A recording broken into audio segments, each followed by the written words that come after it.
తాజాగా చూసుకుంటే ఏదైతే కాంగ్రెస్ పార్టీ చేసినటువంటి కాంగ్రెస్ ప్రభుత్వం చేసినటువంటి అరాచకం ఇక మనం చూస్తూనే ఉన్నాం.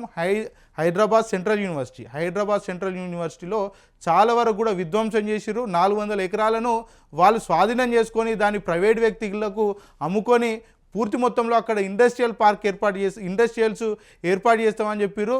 మరి అక్కడ వాస్తవంగా 400 ఎకరాలకు సంబంధించి ప్రభుత్వం ఏం చెప్తున్నది, ఇక ప్రభుత్వం సంబంధించినటువంటి పెద్దలు ఏం చెప్తున్నారు, అక్కడ ఉన్నటువంటి విద్యార్థులు ఏం చెప్తున్నారు, పర్యావరణ ప్రేమికులు ఏం చెప్తున్నారు, ఏదైతే జంతు ప్రేమికులు ఏం చెప్తున్నారు, ఆ అంశాల గురించి కూడా ఒక్కసారి క్లుప్తంగా మాట్లాడదాం.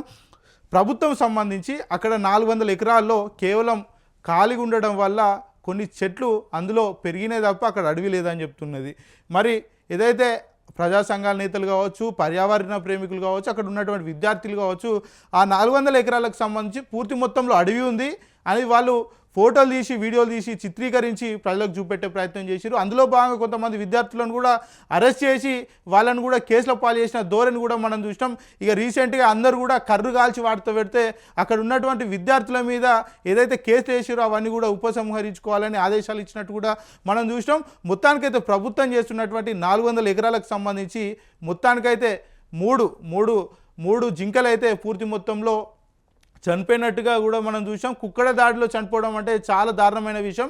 ఏదైతే ఇక కాంగ్రెస్ పార్టీకి సంబంధించినటువంటి ఏదైతే ఎమ్మెల్యేలు కావచ్చు, లేకపోతే ఎంపీలు కావచ్చు, అదేవిధంగా మంత్రులు కావచ్చు, వాళ్ళు మాట్లాడుతున్నటువంటి తీరు ప్రభుత్వానికి ఏదైతే మోచేతు నీళ్ళు తాగుతున్నట్టు అయితే వాళ్ళు మాట్లాడుతున్నారు. ఎందుకంటే గతం నుంచి మనం చూస్తున్నాం, ఏ ఇష్యూ జరిగినా కూడా గతంలో ఇప్పుడున్నటువంటి ఏదైతే కాంగ్రెస్ పార్టీలో ఉన్నటువంటి పదవులు అనుభవిస్తున్నటువంటి నేతలే ఆ రోజు మరి ప్రభుత్వాన్ని ఏదైతే ఎండగట్టే ప్రయత్నం చేసిర్రు, ప్రజా గొంతుక అని చెప్పారు. మరి ఈరోజు వాళ్ళు పదవిలో ఉండి కూడా ఏం మాట్లాడట్లేదు, తిరిగి బాధితుల మీదనే నిందలేసే ప్రయత్నం చేస్తున్నారు. అది చాలా మనం బాగా గమనించాం.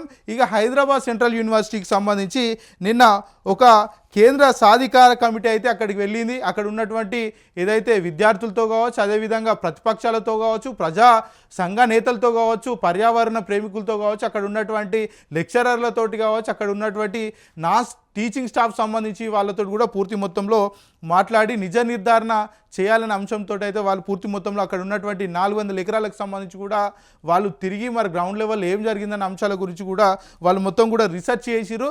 మరి వాటికి సంబంధించిన అంశాలు ఏ విధంగా ఉన్నాయి, మరి వాళ్ళు అక్కడికి వెళ్ళినప్పుడు విద్యార్థులు వాళ్ళతో ఏం చెప్పారు అనే అంశాల గురించి ఒకసారి మరి ఏదైతే పత్రికలో వచ్చినటువంటి వార్తలను ఒకసారి చూసే ప్రయత్నం చేద్దాం. ఇక ఏమంటున్నారంటే, అడవి తెలుసా, చట్టం తెలుసా అంటూ కూడా ఏదైతే ఆ కమిటీ కూడా ప్రభుత్వాన్ని ప్రశ్నించింది. రాత్రికి రాత్రే బుల్డోజర్లతో విధ్వంసమా, అంచనా లేకుండా చెట్లు పక్షులు ప్రాణులపై విరుచుకపడతారా అంటూ కూడా ఆ కమిటీకి సంబంధించి కూడా ప్రభుత్వాన్ని పెద్ద ఎత్తున మరి ఆగ్రహం వ్యక్తం చేసినట్టు కూడా మనకు చాలా క్లారిటీగా అర్థమవుతుంది. సాధికార కమిటీ ప్రశ్నల వర్షం, క్రిమినల్ కేసులు పెట్టాలంటూ ఆగ్రహం. ఇక అక్కడ జరిగినటువంటి విధ్వంసం మీద ప్రభుత్వం మీద క్రిమినల్ కేసులు పెట్టాలంటూ కూడా ఏదైతే కమిటీకి సంబంధించిన ఎవరైతే కమిటీ సభ్యులు ఉన్నారో వాళ్ళు చెప్తున్నారు. ఇక మనం గతం నుంచి కూడా చెప్తున్నాం, అక్కడ ఉన్నటువంటి విద్యార్థులు గతంలో ఏదైతే అడవి సంరక్షణ కావచ్చు, వన్య ప్రాణి సంరక్షణ చట్టాలు ఏవైతే ఉంటాయో అవి ప్రభుత్వం మీద అమలు చేయాలి, వీళ్ళు కూడా శిక్షార్హులే, వీళ్ళకు కూడా చట్టం ఏమాత్రం కూడా చుట్టం కాదని అక్కడ ఉన్నటువంటి విద్యార్థులు కావచ్చు, ప్రతిపక్ష నేతలు కావచ్చు, అదేవిధంగా చూసుకుంటే పర్యావరణ ప్రేమికులు కూడా ప్రభుత్వం మీద మండిపడ్డారు. ఖచ్చితంగా వాళ్ళ పైన చట్టం ప్రకారంగా కేసులు వేయాలని చెప్పారు. ఇక అక్కడ అటవీ శాఖ ఉన్నదా, పనిచేస్తున్నదా అని కూడా అడుగుతున్నారు. ఇక్కడ అటవీ శాఖ ఉన్నదా, పనిచేస్తున్నదా అని కూడా అడుగుతున్నటువంటి సిచ్యువేషను. ఇక కంచె భూములు ఎవరనేది పాయింట్ కాదు, అది డిమ్డ్ ఫారెస్టా కాదా అనేది మా పరిశీలన. మీకు అటవీ రక్షణ చట్టాలపై అవగాహన ఉన్నదా, మీరు అడవి మీద స్వైర విహారం చేస్తుంటే పోలీసులే దగ్గరుండి మరీ రక్షణగా నిలిచారా, ఇదంతా చూస్తుంటే గుండె తరుక్కపోతున్నది. తప్పుడు సమాచారంతో కమిటీని తప్పుదోవ పట్టించాలనుకోవడం క్రిమినల్ అఫెన్స్ అవుతుంది. అధికారులపై కేంద్ర సాధికార కమిటీ మండిపాటు, 3 గంటల పాటు వాడివేడిగా సమావేశం. ఇక ఏదైతే కేంద్ర సాధికార కమిటీకి సంబంధించి వాళ్ళే చెప్తున్నారు, అక్కడ పరిస్థితులను చూస్తుంటే గుండె తరక్కపోతున్నది. మీరు ఒకవేళ మమ్మల్ని మొబిలైజ్ చేయాలనుకుంటే మీరు చట్టానికి ఏమాత్రం కూడా అతిథులు కాదు, ఖచ్చితంగా మీ మీద క్రిమినల్ యాక్ట్ బుక్ చేస్తామని కూడా ప్రభుత్వం మీద మండిపడుతున్నట్టు కూడా మనకు అర్థమవుతుంది. ఇక అసలు వాస్తవంగా మీకు అడవి మీద ఏమైనా అవగాహన ఉన్నదా, అని కూడా ప్రభుత్వానికి పెట్టే విధంగానైతే వాళ్ళు ప్రశ్నించారు. మరి అడవి శాఖకు సంబంధించి మంత్రి కూడా ఇప్పటి వరకు హైదరాబాద్ సెంట్రల్ యూనివర్సిటీలో మరి నిజంగా అడవి ఉన్నదా లేదా అనే అంశాల మీద కూడా ఆ సంబంధిత శాఖ మంత్రి గారు కొండ సురేఖ కూడా ఇప్పటికి కూడా అక్కడికి వెళ్ళిన దాఖలాలు కూడా లేవు. మరి అక్కడ ఉన్నటువంటి కొంతమంది అధికారులతో కూడా చర్చించిన పరిస్థితులు కూడా నెలకొన్న పరిస్థితులు కూడా లేవు. మొత్తానికైతే ఏదైతే దీనికి సంబంధించి అడవికి సంబంధించి పోలీసులే మరి వీళ్ళు దగ్గరుండి వేయడం, వాళ్ళకి రక్షణ అందించడం కూడా కొంతవరకు కూడా ఆశ్చర్యాన్ని కలిగించినట్టు కూడా అక్కడ ఉన్నటువంటి ఏదైతే కమిటీ సభ్యులు కూడా చెప్తున్నటువంటి పరిస్థితి. ఇక మీకు ఫారెస్ట్ చట్టాలు మీద కనీస అవగాహన ఉన్నదా? రాత్రికి రాత్రే అన్నేసి బుల్డోజర్లతో చెట్లు పక్షులు ప్రాణుల అంచనా లేకుండా విధ్వంసం చేస్తారా? ప్రత్యక్షంగా చూస్తుంటూనే గుండె తరుక్కుపోతున్నది. మీ మీద క్రిమినల్ కేసులు పెట్టాలి. మీరు అటవీ ఆవాసం మీద స్వైర విహారం చేస్తుంటే మీకు పోలీసులు రక్షణ వలయంగా వచ్చారు. ఈ రాష్ట్రంలో అటవీ శాఖ ఉన్నదా? ఇక్కడ రాజ్యాంగం నడుస్తున్నదా అంటూ కూడా ఇక వాళ్ళు అడిగినటువంటి పరిస్థితులు ఇక్కడ మనకు చాలా క్లారిటీగా అర్థమవుతుంది. ఇక హరితహననంపై సుప్రీంకోర్టు పరిశీలన, కంచగచ్చిబౌలికి కేంద్రంగా సాధికార కమిటీ, చెట్లు నరికిన ప్రాంతంలో బృందం పర్యటన, తమతో కలిసి పరిశీలించాలన్న విద్యార్థుల అభ్యర్థనకు అధికారుల అనుమతి నిరాకరణ. ఈ హైదరాబాద్ సెంట్రల్ యూనివర్సిటీకి సంబంధించి కూడా విద్యార్థులు మేము కూడా పరిశీలించడానికి మీ వెంట మేము వస్తాం, ఇక్కడ ఉన్నటువంటి కాంగ్రెస్ నేతలు కావచ్చు అధికారులు కావచ్చు మిమ్మల్ని తప్పుదో పట్టిస్తారు, సో మేము వస్తే నిజాలన్నీ కూడా బయటపడే అవకాశాలు ఉంటాయి, సో మేము కూడా వస్తామంటే అక్కడ ఉన్నటువంటి అధికారులు ఏదైతే విద్యార్థులు రావడానికైతే వాళ్ళు నిరాకరించారు. ఇక ఉదయం నుంచి వరుస సమావేశాలతో బిజీ విద్యార్థులు యూనివర్సిటీ చేసి రాజకీయ పార్టీలతో కమిటీ భేటీ, నివేదికల స్వీకరణ. ఇక ఎంసీహెచ్ఆర్డీలో విద్యార్థులతో సమావేశం, సర్కారు దౌర్జన్యం, పోలీసుల అక్రమ కేసులపై పూసగుచ్చినట్టు వివరించిన విద్యార్థులు.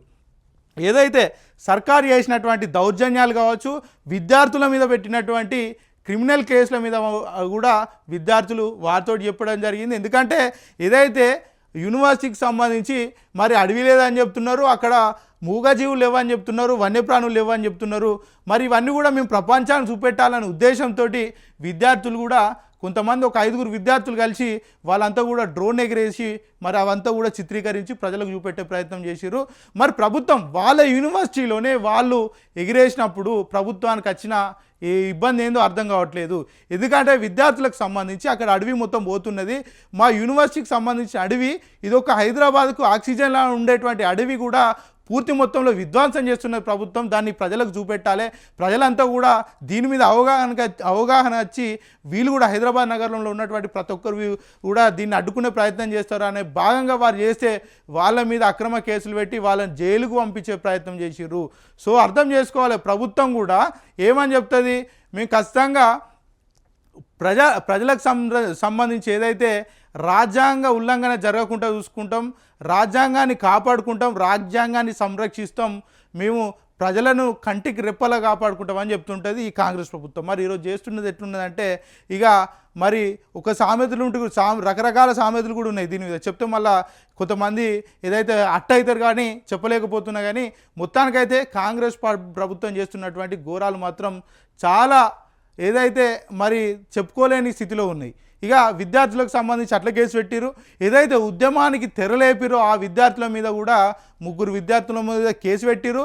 దాంట్లో 2 విద్యార్థులు అసలు యూనివర్సిటీతో సంబంధం లేదని ప్రెస్ మీట్లోనైతే అక్కడ ఉన్నటువంటి డీసీపీ అయితే ప్రెస్ మీట్లో చెప్పిండు. తర్వాత నోటీస్లో చూసుకుంటేనైతే మరి వాళ్ళు దానిలో పిహెచ్డీ చేస్తున్నారని నోటీస్లో పేర్కొన్నారు. అంటే పోలీసులు కూడా ప్రభుత్వానికి తలొగ్గే పని చేస్తున్నారు, ద్వంద్వ వైఖరి చూపిస్తున్నారు. ఇది ఖచ్చితంగా పోలీసులకు ప్రమాదకరంగా అని చెప్పుకోవచ్చు. ఎందుకంటే ప్రభుత్వాలు ఈ 5 ఏళ్ళు ఉంటాయి, మళ్ళీ వచ్చే 5 ఏళ్ళు ఇంకో ప్రభుత్వాలు వస్తాయి.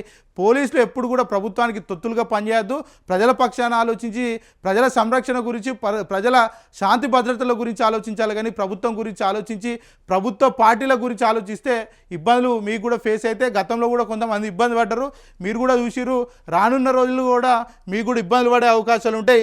మరి ఈ హైదరాబాద్ సెంట్రల్ యూనివర్సిటీలో చదువుకునేటోళ్ళు మామూలు విద్యార్థులు కాదు, వాళ్ళు దేశవ్యాప్తంగా ఉన్నటువంటి విద్యార్థులు పెద్ద ఏదైతే అవగాహన ఉంటుంది వాళ్ళకి, చాలా వరకు మేధావులు ఉంటారు, అట్లాంటి విద్యార్థులు అందులో చదువుకుంటారు. వాళ్ళతో మీరు పెట్టుకున్నారు కాబట్టి రానున్న రోజులు ఇబ్బందులు నెలకొంటాయి. కాబట్టి కొద్దిగా ఆలోచించి ఇకనైనా కూడా వాళ్ళ మీద పెట్టినటువంటి కేసులు పూర్తి మొత్తంలో ఉపసంహరించి వాళ్ళని ఇబ్బందులు పెట్టే ప్రయత్నం నుంచి పక్క పోవాలని అయితే ఇక చెప్తున్నాం. ఇక కాంగ్రెస్ పార్టీ అంటే రేవంత్ రెడ్డి మొన్న ఏదైతే అసెంబ్లీ సమావేశాల్లో చెప్పిండు, కేవలం వాళ్ళ ఫామ్ హౌస్ మీద నేను ఒక డ్రోన్ ఎగిరేసినందుకు 500 చలాన్ వేయాల్సింది, నన్ను మా బిడ్డ పిల్లలను చూడకుండా తీసుకుపోయి జైల్లో పెట్టిరు, నానా హింస పెట్టిరు అని చెప్పిండు. మరి ఎవరో పక్కోళ్ళ ఇంట్లో నువ్వు డ్రోన్ ఎగిరేసినప్పుడు నిన్ను జైల్లో పెట్టిరు అని చెప్తున్నావు.